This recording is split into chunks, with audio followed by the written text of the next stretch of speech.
আমরা অনেকেই আছি যারা প্রতিনিয়ত ফেসবুক এবং ইউটিউবে বিভিন্ন রকমের ভিডিও আপলোড করে থাকি। তো ভিডিও আপলোড করার সময় যে জিনিসটা লক্ষ্য করা যায় সেটা হচ্ছে অনেকেই থাম্বনেল তৈরি করতে জানি না এবং ভিডিওতে বিভিন্ন রকমের আজে বাজে থাম্বনেল দিয়ে আমরা সেটাকে আপলোড করে দিই।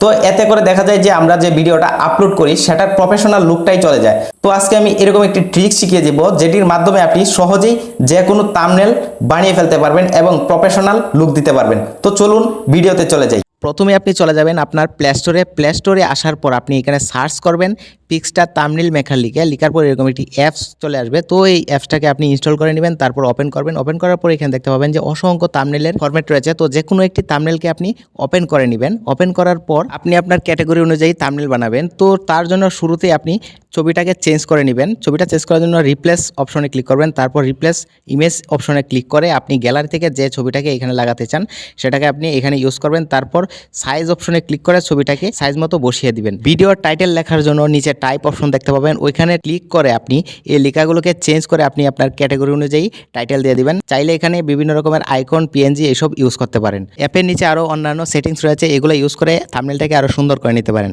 তারপর সেভ অপশনে ক্লিক করে দিবেন, তারপর সেভ ইমেজ অপশনে ক্লিক করে দিবেন। এরপর আবারও আপনি সেভ অপশনে ক্লিক করে দিবেন, তারপর থাম্বনেলটা আপনার গ্যালারিতে সেভ হয়ে যাবে। তো গ্যালারি ওপেন করলেই এরকম থাম্বনেল আপনি দেখতে পাবেন। ব্যাস হয়ে গেল আপনার ভিডিও থাম্বনেল।